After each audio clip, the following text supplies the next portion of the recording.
guys, so today I'm going to be making a Owl House speed paint of Ida, King, and Luz. And I guess since I didn't give Ida her gray eye, I guess they're in season 1 before things happened and they all got split apart. Oh my gosh, I'm like reeling still after that like finale.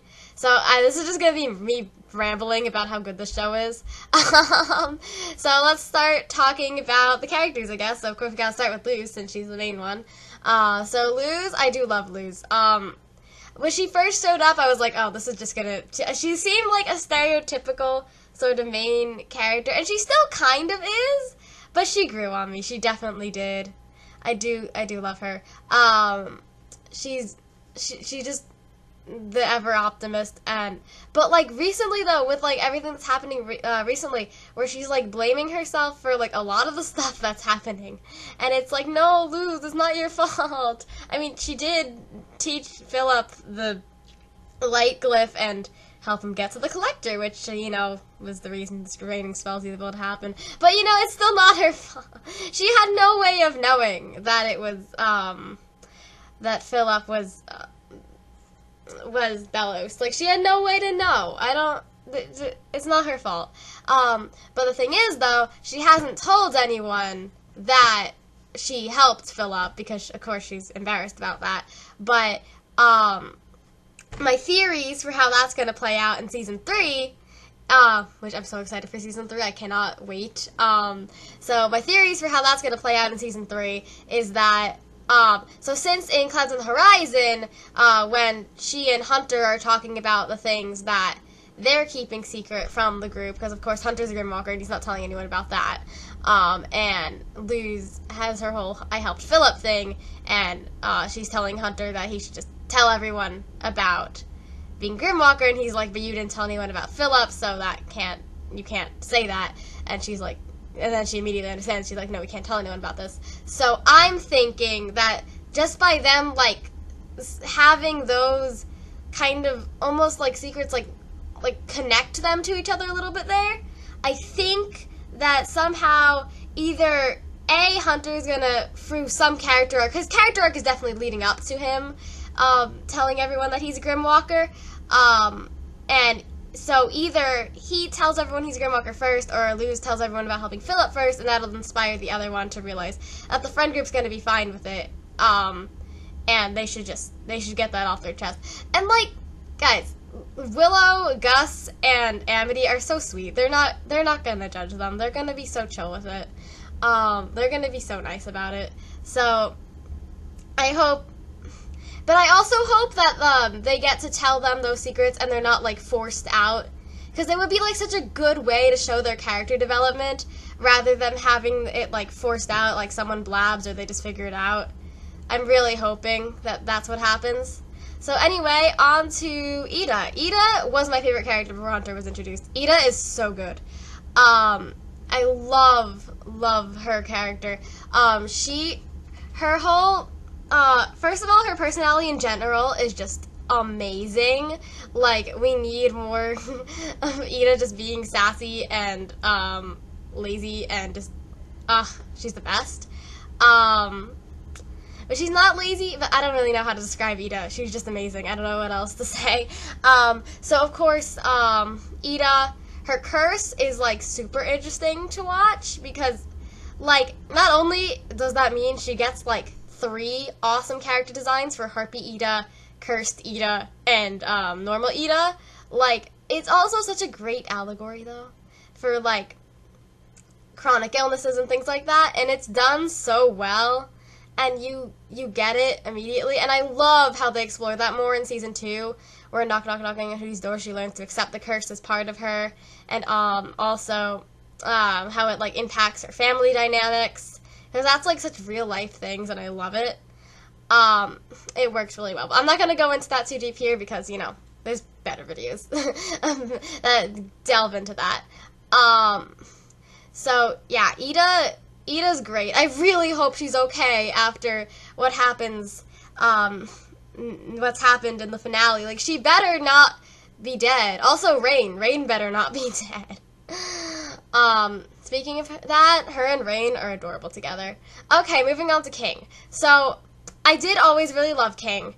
He was, like, really just a comedic relief character in season 1, but I didn't care because he was hilarious and I loved him so much. But I love how they took, like, him being, like, his thirst for power despite being, like, this tiny little adorable little dog-looking thing, like, was just a joke in season 1. But in season 2, when he realizes that he's not the king of demons and he has a whole identity crisis about it, that was, like, such a smart thing. I never expected that to happen, but it did. And it makes perfect sense, too. And then the reveal that he was a Titan, I didn't see that coming. That was so well done, so well foreshadowed. It was... And, like, the thing with plot twists in a lot of, like, shows and books, it feels like they're just kind of, like, there for shock value and they're not affecting the characters. And it's like, wow, I'm surprised at that, but why do I care if the character isn't affected? But Owl House doesn't do that. The 3 main plot twists, which are Philip is Belos, affects Luz, of course, deeply because she helped him and now she's going to blame herself for everything that's happened. Hunter being a Grimwalker, of course, affects Hunter for obvious reasons. It's just his entire sense of purpose with serving Belos and everything is just out the window because of him being a Grimwalker. His life purpose has been completely compromised. And of course, King being a Titan, like, he's been on a quest to find his father who cares about him, who he's sort of he would be a king, like, to his father, and yet his father is very not alive. So that it's also just really sad because he's like, I'm gonna see my father, and he sees his father every day. He walks around on his father. That's messed up. So moving on to the other characters, let's talk about Hunter because he's my favorite. Hunter. Let me talk about how Hunter's a Grimwalker.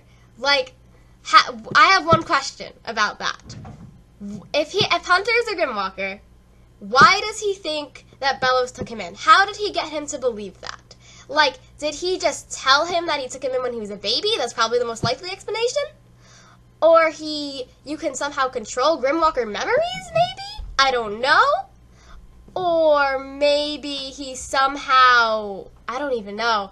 Maybe he, like, found a way to mimic, change his memories after he was already in existence. Like, maybe they used whatever weird brain rot Terra Snapdragon potion that Terra tried to use on Rain. I don't know. Hunter's a great character. I love, like, the, like, I love characters with redemption arcs. They're always so fun to watch, if the redemption arc is done well. And it is definitely done well. It makes sense. It's perfect. He's a great character. Moving on to Amity. Amity is a great character. Amity's great. Her and Luz, of course, are adorable together. How could they not be? I love her arc where she learns to stand up to her mom a bit and do what she wants to do. And I love... I just love her. I love how she's initially portrayed as, like, being, like, this big bad, and then you find out she's really just doing this because of her mom's manipulation, and she's actually not that bad underneath. And, oh my gosh, we are running out of time, but I want to talk about how Gus was so underused. Gus, like, could have been such a, like, more important character and plot relevant, but alas, he did not get to be plot relevant as much. He is still plot relevant, but not as much as I would have liked. Willow is adorable, and I love her. Bye. Haha, just kidding, not bye, because I figured out a way to make this video longer. So anyway, yeah, I extended this video by making it less sped up. So anyway, we can talk more about how much I love the show, because I'll never have not enough to say. Since we're not running out of time anymore, I can discuss how Gus was so underused. Like, he only has, like, I think 3 episodes, and he's like a main character. And Gus could have been so much more important. Like, I love, like, I love his appearance in Labyrinth Runner is probably the best. And I love his obsession with human things. But my problem with how they used Gus is that, okay, he had one episode in season 1 that was a Gus-centric episode. It was mostly comic relief, but I did like that they dove into a little bit of character. Not really. But it was a good episode. I did like that episode. It was absolutely filler, but I still loved it. It was adorable. And I loved his absolutely completely petty rivalry with Mytholomew. That was funny. So then, Through the Looking Gus Ruins, that was also a great episode, where they focus in on Gus a bit more. But at the same time, he was kind of overshadowed in that episode because no one cared that Gus was in that episode because, I mean, come on, we had a Lumity kiss. Can I blame them? No, I cared more about the Lumity kiss in that episode. Because, I mean, come on, guys, we got a Lumity kiss. Who's gonna care about Gus? Because they haven't spent much time on Gus anyway. And then Labyrinth Runners, of course, Gus was great in Labyrinth Runners, but also Hunter was there and overshadowing him completely by being there, and the episode focusing in a lot on him. And of course, I'm not saying the actual episode they overshadowed him, but I feel like just because Hunter, who was only introduced in season 2, had more character development at that point than Gus did, who was introduced in episode 3. Gus deserved better, but I get it though also because the show got cut short. This is what has happened. They can't delve into every single character. And on a similar note, Willow, I do love Willow. I didn't like her as much as first. She was kind of that one, the shy girl stereotypical school thing. But she definitely grew on me, especially in Any Sport in a Storm. She's adorable. I love how her character arc, she progresses, and learns to stand up for herself a bit more, and she's awesome. She's so sweet, and I'm hoping her and Hunter get together too. So what else do we talk about? Lilith, obviously. How can I not talk about Lilith? Okay, I feel like Lilith is a divided subject in the fandom. Personally, I love Lilith. Some people are gonna hate me for that, but Lilith I love her. Yes, her redemption arc was a little bit more rushed than Hunter's and Amity's, but it wasn't a bad arc. I think the main problem was just how quick everyone else was to come around. After she tried to kill them. But also, her motivation, it makes sense. It was understandable. I'm not saying what she did was justified. It absolutely was not justified. Cursing Ida, that was a very bad idea.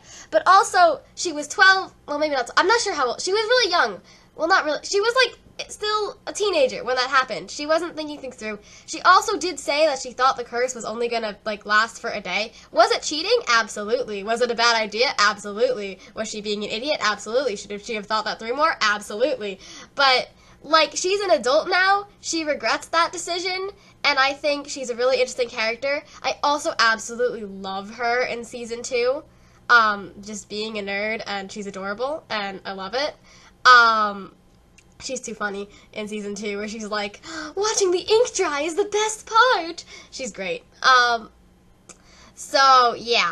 Lilith, though, Lilith was a good character.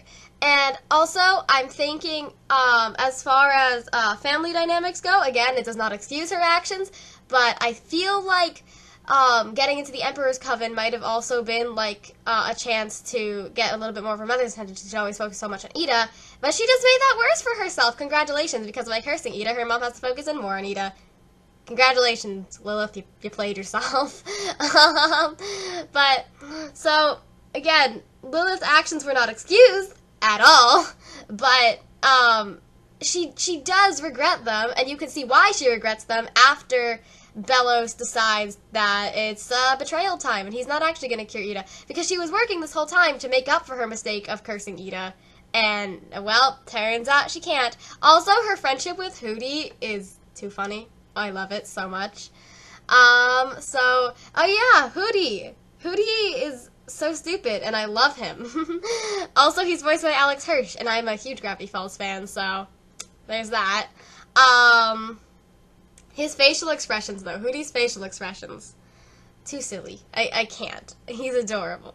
And then knocking on Hootie's door. That, I love how he manages to, he's still a dumb owl comic relief dude, but he still is like a huge agent for character development in that episode.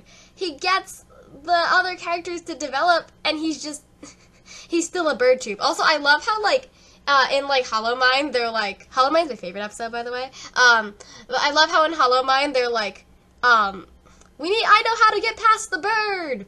Tube. This thing. No one knows what he is. And it's funny. I love it. He's a good bird. Tube thing. Even Lilith, when they first have, like, their introduction, she's like, you're just a dumb bird tube. You know, but I feel like what would have made their friendship better was if, like, Hootie had been the only one initially to trust Lilith. That would have made more sense for their friendship, and it would also contribute to, of course, like, Ida forgave her, and I think that's sweet, and I think she did deserve forgiveness, even if everyone in the fandom disagrees with me. But it would have been interesting to see how their friendship could have been impacted if Hootie had been initially the only one to really, completely, fully trust her, no doubts, because, I mean, he's Hootie. He's not gonna not trust her, he's Hootie, come on. So yeah, I was finishing up the speed paint here. We don't really have much more time left on this video, so I'm not gonna go off on another tangent. This video has just been entirely me rambling.